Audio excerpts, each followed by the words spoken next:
আগুনের একটি স্বভাব আছে। আগুন কখনো বন্ধু শত্রু চেনে না, সে শুধু জ্বালাতে জানে। যে হাত আগুন জ্বালায় সেই হাতও একদিন সেই আগুনের তাপে পুড়ে যেতে পারে। যে মানুষ অন্যের ক্ষতি করার জন্য ষড়যন্ত্র করে, বিদ্বেষ ছড়ায়, অন্যায় করে বা মানুষের জীবনকে দুর্বিষহ করে তোলে, সে হয়তো কিছু সময়ের জন্য সফল হতে পারে, কিন্তু প্রকৃতির নিয়ম, সময়ের বিচার এবং কর্মফল একদিন তার সামনে এসে দাঁড়ায়। ইতিহাস সাক্ষী, পৃথিবীতে বহু ক্ষমতাবান ব্যক্তি, বহু অত্যাচারী শাসক এবং বহু অহংকারী মানুষ নিজেদের শক্তিকে চিরস্থায়ী মনে করেছিল। তারা ভেবেছিল তাদের ক্ষমতা কখনো শেষ হবে না। কিন্তু সময়ের বাতাস যখন দিক পরিবর্তন করেছে, তখন তাদের সেই ক্ষমতা, অহংকার এবং প্রভাব মুহূর্তেই ধূলিসাৎ হয়ে গেছে। আজ যারা অন্যের বিরুদ্ধে মিথ্যা ছড়ায়, অন্যকে অপমান করে, অন্যের অধিকার কেড়ে নেয় বা সমাজে বিভেদ সৃষ্টি করে, তাদের মনে রাখা উচিত জীবন সব সময় একই রকম থাকে না। আজ আপনি শক্তিশালী, কাল অন্য কেউ শক্তিশালী হতে পারে। আজ আপনি নিরাপদ, কাল পরিস্থিতি বদলে যেতে পারে। বাতাসের দিক পরিবর্তন হতে সময় লাগে না। যে ব্যক্তি অন্যের ঘরে আগুন লাগিয়ে আনন্দ পায়, সে ভুলে যায় যে সেই আগুনের ধোঁয়া একদিন তার নিজের ঘরেও পৌঁছতে পারে। মানুষ যখন ক্ষমতা, অর্থ কিংবা প্রভাবের অহংকারে অন্ধ হয়ে যায়, তখন সে মনে করে তার কোনো জবাবদিহি নেই। কিন্তু বাস্তবতা হলো, পৃথিবীতে কোনো কাজই ফল ছাড়া থাকে না।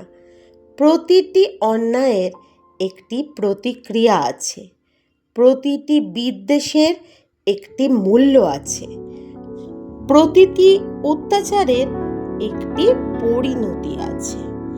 আমরা যদি সমাজে ঘৃণা ছড়াই, তাহলে একদিন সেই ঘৃণার শিকার আমরাও হব।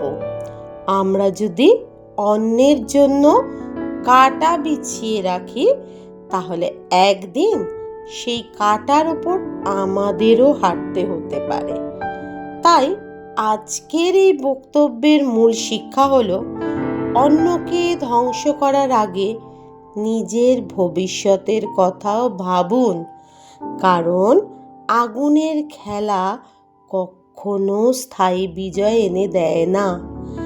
মানব সভ্যতার ইতিহাসে আমরা অসংখ্য উদাহরণ দেখতে পাই, যেখানে অন্যের ক্ষতি করতে গিয়ে মানুষ নিজের সর্বনাশ ডেকে এনেছে। অনেকেই মনে করে প্রতিশোধই শক্তি, কিন্তু বাস্তবে প্রতিশোধের আগুন প্রথমে প্রতিপক্ষকে নয়, নিজের হৃদয়কেই পুড়িয়ে দেয়। যখন কোনো ব্যক্তি বিদ্বেষকে জীবনের অংশ বানিয়ে ফেলে, তখন তার চিন্তা, তার মন এবং তার আচরণ ধীরে ধীরে অন্ধকারে ডুবে যায়। সে অন্যের ক্ষতি করতে গিয়ে নিজের শান্তি হারায়। একটি সুন্দর সমাজ গড়ে ওঠে ভালোবাসা, ন্যায় বিচার এবং পারস্পরিক সম্মানের ওপর। কিন্তু যখন মানুষ আগুনের রাজনীতি, ঘৃণার সংস্কৃতি এবং বিভেদের পথ বেছে নেয়, তখন সমাজ দুর্বল হয়ে পড়ে।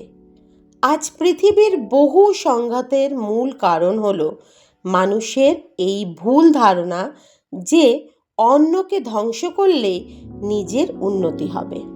কিন্তু সত্য হলো, অন্যকে নিচে নামিয়ে কেউ কখনো দীর্ঘস্থায়ীভাবে উপরে উঠতে পারে না। জীবনের সবচেয়ে বড় শক্তি ধ্বংসে নয়, জীবনের সবচেয়ে বড় শক্তি হলো নির্মাণে। সবচেয়ে বড় সাহস প্রতিশোধে নয়, সবচেয়ে বড় সাহস ক্ষমায়।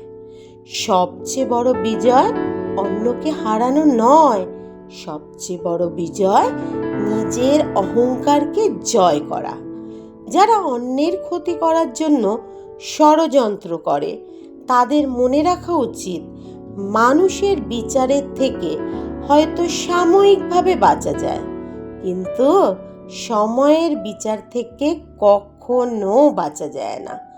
সময় এমন এক আয়না যা একদিন প্রত্যেককে তার প্রকৃত মুখ দেখিয়ে দেয়। আজ যে ব্যক্তি অন্যকে কাঁদাচ্ছে, কাল হয়তো তাকেই কাঁদতে হবে।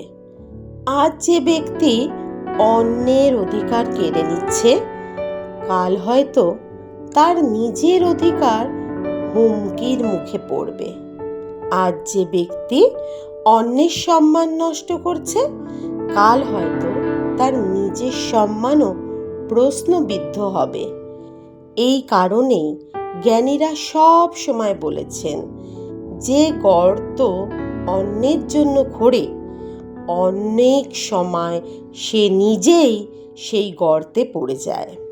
পৃথিবীতে আগুন জ্বালানো খুব সহজ, কিন্তু সেই আগুন নিয়ন্ত্রণ করা খুব কঠিন। ঘৃণা ছড়ানো সহজ, ভালোবাসা ছড়ানো কঠিন। অন্যায় করা সহজ, ন্যায়ের পথে থাকা খুব কঠিন। কিন্তু ইতিহাস প্রমাণ করে, শেষ পর্যন্ত জয় হয় ন্যায়ের, জয় হয় মানবতার, জয় হয় সত্যের। তাই যারা অন্যের ক্ষতি করার পরিকল্পনা করছে, যারা মানুষের মধ্যে বিভেদ সৃষ্টি করছে, যারা অন্যের ঘরে আগুন লাগিয়ে নিজেদের নিরাপত্তা নিশ্চিত ভাবছে, তাদের মনে রাখা উচিত, বাতাস কখনো একদিকে স্থির থাকে না। সময় পরিবর্তিত হয়, পরিস্থিতি পরিবর্তিত হয়, ক্ষমতা পরিবর্তিত হয়।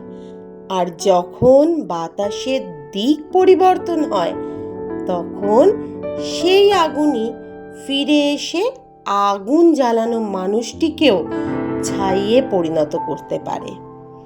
তাই আমাদের মনে রাখা উচিত, আগুনের পথ নয়, আলোর পথ আমাদের বেছে নিতে হবে। বিদ্বেষের পথ নয়, ভালোবাসার পথ বেছে নিতে হবে। ধ্বংসের পথ নয়, নির্মাণের পথকেই বেছে নিতে হবে। কারণ মানুষের প্রকৃত মহত্ব অন্যকে পুড়িয়ে দেওয়ায় নয়, বরং অন্যের জীবনে আলো জ্বালিয়ে দেওয়া। তাই অন্যের পৃথিবীতে আগুন জ্বালিয়ে কখনোই শান্তিতে থাকবেন না। যে কোনো মুহূর্তে সেই আগুন আপনাকেও গ্রাস করতে পারে। এই চিন্তাটা মাথায় সর্বদা রাখবেন।